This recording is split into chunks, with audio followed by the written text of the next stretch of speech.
bianca, vista la giornata, è una giornata fredda, prepariamo un'antica ricetta di famiglia, perché questa era tanti anni fa una casa di caccia. Oggi prepariamo insieme a voi la ricetta del cinghiale con la polenta.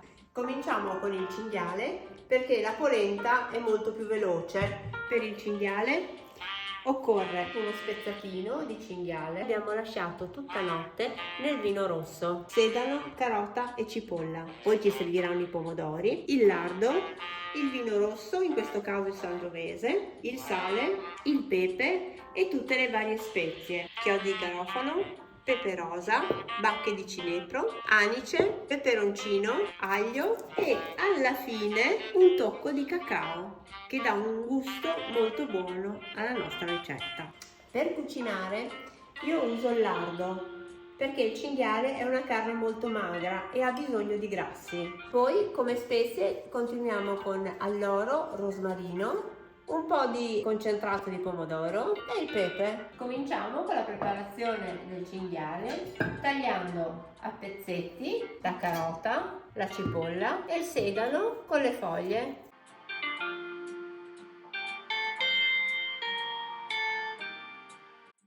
Buttiamo tutto nella pentola, aggiungiamo il lardo, andiamo a rosolare il tutto. Prepariamo l'aglio, lo tagliamo a pezzetti piccoli, lo aggiungiamo al cinghiale e dopo uniremo anche le altre spezie. Le verdure sono pronte, adesso possiamo aggiungere il cinghiale ma senza il vino. Aggiungiamo anche l'aglio. Poi andiamo a prendere anche le altre spezie. Adesso abbiamo aggiunto tutte le spezie, il rosmarino, 3 rametti e 2 foglie di alloro. È il momento del peperoncino, del sale e del pepe. Rimescoliamo e aspettiamo il momento per aggiungere il vino rosso.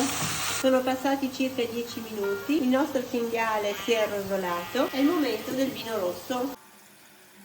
Vediamo che il vino rosso faccia il suo effetto, l'alcol vada via e il cinghiale è pronto per il pomodoro. Mentre il vino evapora, noi cominciamo a tagliare i pomodori freschi, piccoli pezzetti.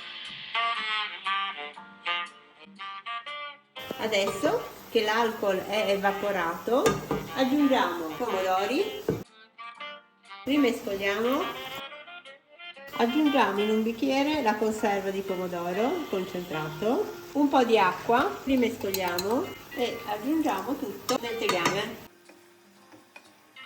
Aggiungiamo ancora un po' di acqua, rimescoliamo, copriamo e abbassiamo la fiamma e lo facciamo sobbollire per circa 2 ore. Lo spezzatino è quasi pronto, c'è un tocco segreto della mia famiglia, cacao amaro, che va messo 10 minuti prima che lo spezzatino sia pronto e dà un tocco fantastico.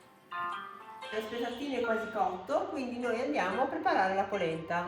L'acqua bolle, mettiamo il sale e molto velocemente buttiamo piano piano la polenta.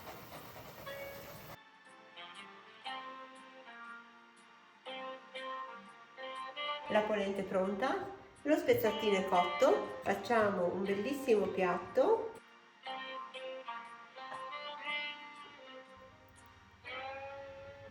Il nostro spezzatino è pronto.